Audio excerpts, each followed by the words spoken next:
Still playing Marvel vs. Capcom 3, but I don't plan on recording any of it. Well, technically I already did record some of it, but it was just a really bad experience, and it would just be a waste of everyone's time to upload it, and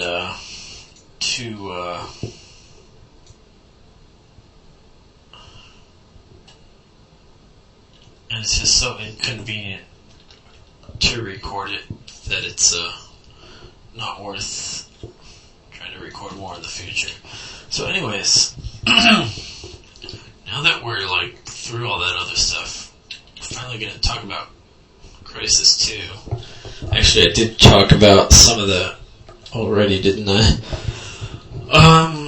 So Crisis 2 is...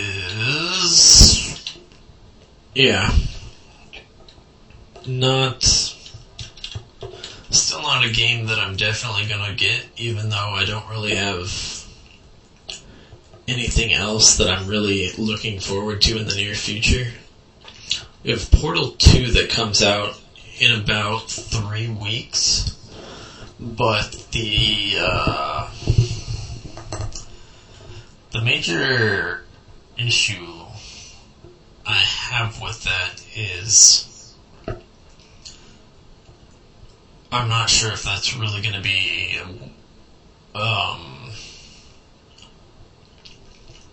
worthy of the price of a full retail game. Because if you played Portal 1, it was only like a $10 game or something like that if you bought it by itself. And in the orange box was like $20, and you got Half-Life 2 and Team Fortress 2 and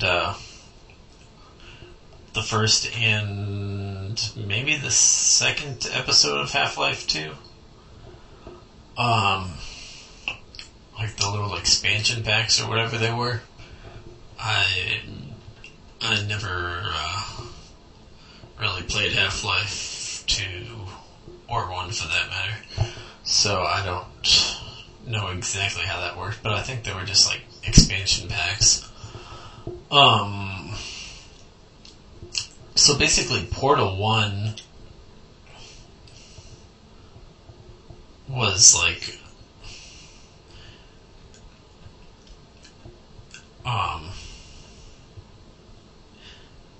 it was like really, really inexpensive because there were only like 15 levels, and it was sort of like an Xbox Live Arcade game, basically. It like the first levels, you beat them in like 1 or 2 minutes. And then the middle levels, they might take you like 10 minutes. And then the later ones, they take you like half an hour maybe. I don't know. It sort of depends. Yeah, I remember some of them were kind of tough. And one of them I think I just sort of got lucky on because I couldn't really figure out any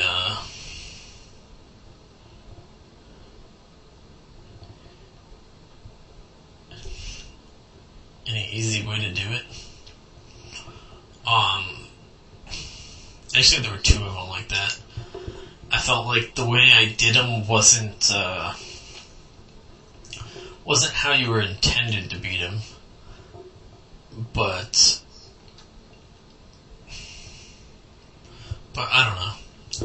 So they did take like a half an hour or so for the harder ones, but as long as you're pretty smart, you could essentially get through the game pretty fast.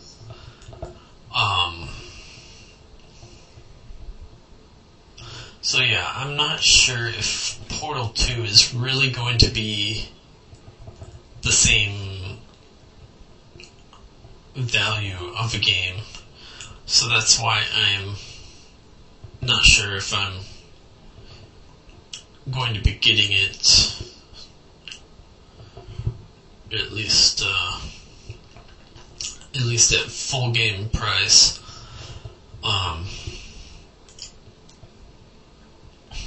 Obviously it's supposed to be longer, but if it's like, say, 25 levels, I don't know.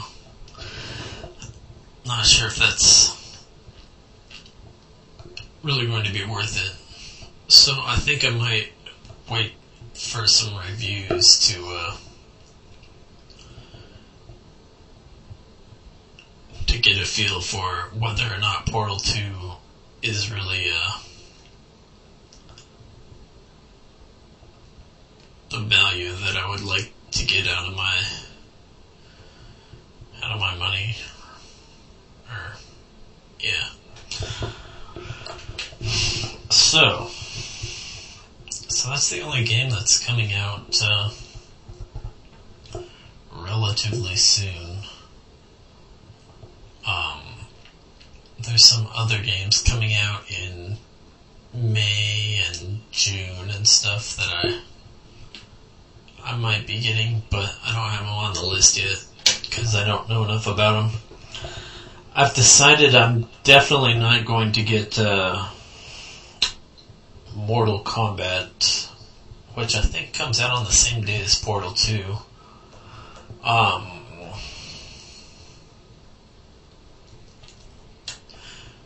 Yeah. It's sort of, seems like it'd be stupid of me to get another fighting game.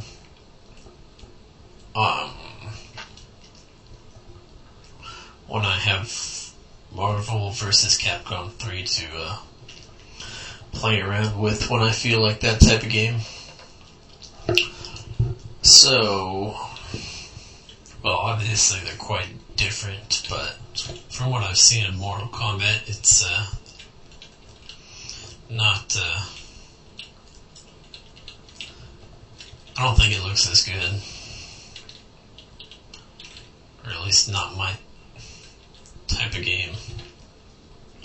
So,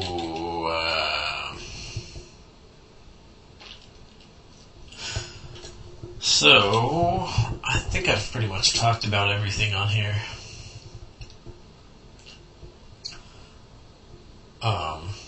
Or at least everything I wanted to say something about. I guess I better put Dragon Age 2 and Mortal Kombat on here.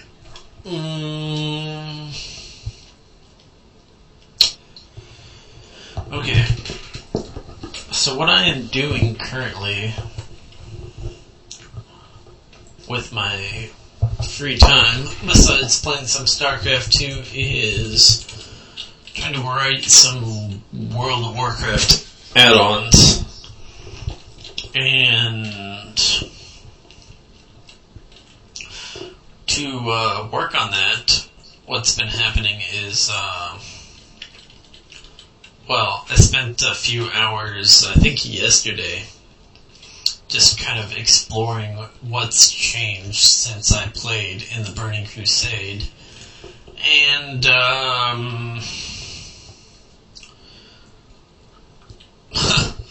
well, a lot has changed. They've done some weird stuff. Like, there's a dungeon finder now, which is kind of cool. It's a cross-server, which is, it's actually really helpful,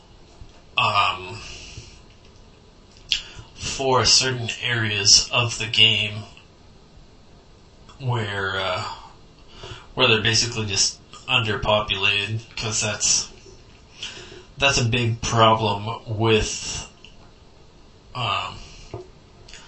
most MMOs, is that the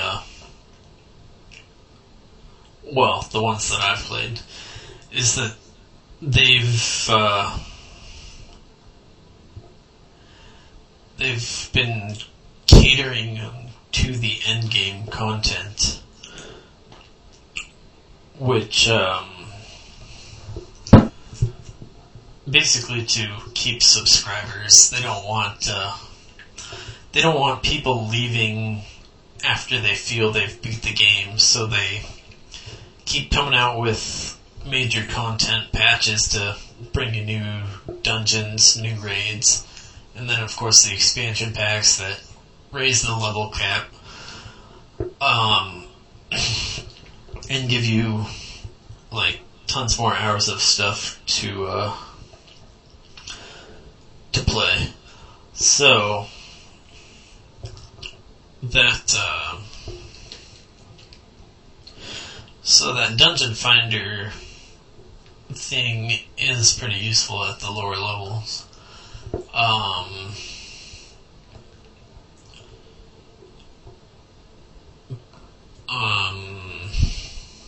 Let's see, there's other changes though. They changed the talent trees like ridiculously. I'm not even sure how to explain that. It's like you can't even put points into each of the trees until you have 31 points into one tree.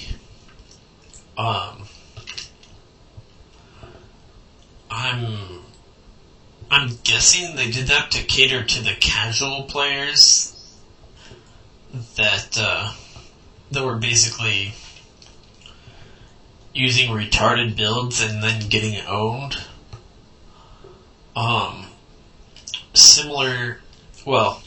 The reason I'm guessing that is because of Diablo 3 with automated stats instead of manually putting points into strength and dexterity and stuff. They made it automated stats, and their reason behind that was because